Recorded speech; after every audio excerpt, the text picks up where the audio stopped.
আসসালামু আলাইকুম my YouTube family. পুনৰ এটা ভিডিঅ'লৈ আপোনালোকক স্বাগতম জনাইছোঁ। আপোনালোকে নিশ্চয় ভালে আছে, আশা কৰোঁ আমিও ভালে আছোঁ। আজিৰ ভিডিঅ'টোত আলোচনা কৰিম দুটা বিজনেছৰ বিষয়ে। যি দুটা বিজনেছ কৰিবলৈ হ'লে আপোনালোকৰ কোনো ধৰণৰ শিক্ষাগত অৰ্হতাৰ দৰকাৰ নাই, কোনো ট্ৰেইনিঙৰ দৰকাৰ নাই। গাঁৱত থাকিয়ে ধুনীয়াকৈ বিজনেছটো চলাই নিব পাৰে আপুনি। গতিকে সেই দুটা বিষয়ে আলোচনা কৰিম। আৰু ইয়াৰ আগৰ ভিডিঅ'টোত মই নিজে কৰা দুটা বিজনেছৰ বিষয়ে আপোনালোকক কৈছোঁ। আৰু সেই দুটা কৰিবলৈ হ'লে অলপ কামটো জানিব লাগে, চিলাই কামটো জানিব লাগে আৰু কাটিংবিলাক জানিব লাগিব, ডিজাইনবিলাক জানিব লাগিব। গতিকে বহুতে চিলাই কাম নাজানে, চিলাই কৰিব নাজানে বা কাটিং কৰিব নাজানে। গতিকে আজি যি দুটাৰ বিষয়ে আলোচনা কৰিম, সেই দুটা কৰিবলৈ হ'লে আপোনালোকক কোনো ধৰণৰ ট্ৰেইনিঙৰ দৰকাৰ নাই বা একো শিকিব লগা নাই। বলক তেন্তে সেই দুটা বিজনেছৰ বিষয়ে আলোচনা কৰোঁ। প্ৰথমটো হৈছে মছলা গুড়ি কৰি বিক্ৰী কৰা বিজনেছটো। মছলাটো দৈনন্দিন আমাৰ প্ৰয়োজনীয় বস্তু। এইটো ধনী গৰীব বা চবেই খায়। এইটো কোনেও নোখোৱা নহয়, কাৰণ মছলাটো আমাৰ লাগেই খোৱাৰ কাৰণে। গতিকে আমাৰ গাঁৱতে আছে এজনী মহিলা, তাই ধুনীয়াকৈ মেচিন এটা কিনি লৈ মছলা গুড়ি কৰি বিক্ৰী কৰি আছে আৰু ভালে টকা ইনকাম কৰি আছে। মই জনামতে মই চিলাই কাম কৰি যিখিনি ইনকাম কৰিব নোৱাৰোঁ, তাই তাতকৈ বেছি ইনকাম কৰি আছে আৰু নিজৰ ল'ৰা দুটাক ধুনীয়াকৈ পঢ়ুৱাই আছে। গতিকে যদি আপুনি কৰিব বিচাৰে কৰিব পাৰিব। বহুত ভাল এটা বিজনেছ। ঘৰত থাকিয়ে কৰিব পাৰিব, ক'তো যাব নালাগে।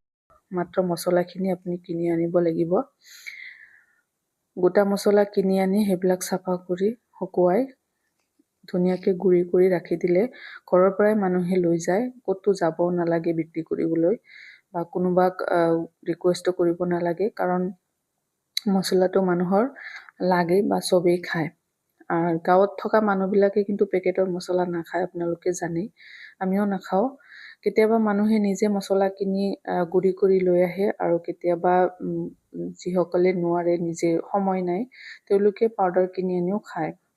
গতিকে দুয়োফালে ইনকাম হয়। এটা মেচিন হ'লেই হ'ল, মাত্ৰ গুড়ি কৰা মেচিনটো হ'লেই হ'ল। ধুনীয়াকৈ আপুনি এইটো এটা বিজনেছ চলাব পাৰে মহিলাসকলে, বিনা ডিগ্ৰী আৰু বিনা অভিজ্ঞতাৰে। ক'তো নাযায়, ঘৰতে বহি ঘৰৰ কাম বন কৰি উঠি এইটো কৰিব পাৰে, একো অসুবিধা নাই। আৰু লাইনৰ সুবিধাটো আজিকালি গাঁৱতো আছে, সেইকাৰণে ধুনীয়াকৈ কৰিব পাৰে। লগতে এটা পিঠাগুড়িৰ মেচিন যদি কিনি লয়, তেতিয়াহ'লেতো আৰু কোনো কথাই নাই। আপুনি পিঠাগুড়ি কৰিও বিক্ৰী কৰিব পাৰিব, কাৰণ জানেই আজিকালি মানুহৰ ঘৰত ঢেঁকী নাই, মানুহে পিঠা খায়। গতিকে পিঠাগুড়ি কৰিব লাগে। মেচিনটো থাকিলে মানুহে গুড়ি কৰে, আমিও গুড়ি কৰি আনো। গতিকে দুটা মেচিন হ'লে আপুনি ধুনীয়াকৈ এখন সংসাৰ চলাব পাৰে, মানুহে চলাইও আছে।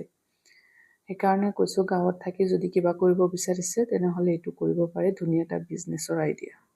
আৰু এটা বিজনেছ হৈছে হাঁহ কুকুৰা ছাগলী, তাৰপিছত গাই গৰু পালন, এইবিলাক কৰিব পাৰে। হাঁহ কুকুৰা পুহি আমাৰ গাঁৱৰ মহিলাবিলাকে বহুত টকা ইনকাম কৰি আছে, নিজৰ ভৰিত থিয় দিব পাৰিছে, নিজৰ মনৰ আশাবোৰ পূৰণ কৰিব পাৰিছে। কিছুমানে নিজৰ সোণৰ গহনাবিলাকো বনাইছে, এই ছাগলী পুহি বিক্ৰী কৰি, তাৰপিছত গাখীৰ বিক্ৰী কৰি, হাঁহ কুকুৰা পালন কৰি সোণৰ গহনা পৰ্যন্ত বনাব পাৰিছে, বনাইছে। আমি এইবিলাক নিজ চকুৰে দেখা, সেইকাৰণে কৈছোঁ, কোনো মন কৰা কথা নহয়। আৰু বহুতে কৰি আছে, আপোনালোকেও জানে, ইউটিউবতো আজিকালি ভিডিঅ' আহে যে গাঁৱৰ মহিলাবিলাকে কেনেদৰে স্বাৱলম্বী হৈছে, ঘৰতে বহি থাকি ইনকাম কৰিছে। গতিকে আজি অনলাইনৰ যুগ, কোনো এটা শিকিবলৈ হ'লে ক'তো যাব নালাগে, ঘৰত বহিয়ে শিকিব পাৰে। আৰু এই দুটা বিজনেছ কৰিবলৈ হ'লে আপোনাৰ একো শিক্ষাৰো দৰকাৰ নাই, কাৰণ লোকেল মুৰ্গীবিলাক ঘৰত এনে পুহিব পাৰি। তেওঁলোকৰ কোনো কিনি আনি দানা খুৱাব নালাগে, তেওঁলোকে চাউল ভাত এইবিলাকেই খায়। আৰু বেমাৰো আজাৰো কম হয় লোকেল মুৰ্গীবিলাকৰ। আৰু লোকেল মুৰ্গীৰ দামো বেছি, কণীৰো দাম বেছি, মুৰ্গীৰো দাম বেছি, কাৰণ এইটো বহুত মানে অৰ্গেনিক হয়, সেইকাৰণে এইটোৰ দাম বেছি। আৰু বহুত স্বাস্থ্যৰ কাৰণে ভাল ঘৰৰ মুৰ্গীৰ কণী খোৱাটো ব্ৰইলাৰৰ মুৰ্গীত কৰি। গতিকে বহুত ভাল এই বিজনেছটো। আৰু বহুত মহিলাবিলাকে যিসকলে গাঁৱত থাকে, তেওঁলোকৰ শিক্ষাগত অৰ্হতা নাই, কোনো ধৰণৰ চাকৰি বা একো হাতৰ কাম নাজানে, তেওঁলোকে কৰি আছে আৰু বহুতে কৰি স্বাৱলম্বীও হৈছে। তেওঁলোকে নিজৰ মনৰ আশাবোৰ পূৰণ কৰিব পাৰিছে। হাজবেণ্ডৰ ওচৰত হাত পাতিব নালাগে, তেওঁলোকৰ কোনোবাৰ মুখৰ ফালে চাই থাকিব নালাগে 2 পইচাৰ কাৰণে। গতিকে আপুনিও কৰিব পাৰে। মোৰ ভিডিঅ'টো আপুনি চাই আছে যেতিয়া নিশ্চয় কিবা এটা কৰিব বিচাৰিছে। গতিকে এই 2টা আইডিয়া আপোনালোকক দিলোঁ। যদি ভাল লাগে তেনেহ'লে ভিডিঅ'টোত এটা লাইক দি যাব, চেনেলটো ছাবস্ক্ৰাইব কৰি যাব আৰু শ্বেয়াৰ কৰিব পাৰে। আপোনাৰ দৰে আৰু যিবিলাক মহিলা আছে তেওঁলোকে আইডিয়াটো ল'ব পাৰিব। তো যদি ভাল লাগিছে তেনেহ'লে পিছৰ ভিডিঅ'বিলাক চাই থাকিব। আজিলৈ ইমানতে সামৰিছোঁ। আসসালামু আলাইকুম।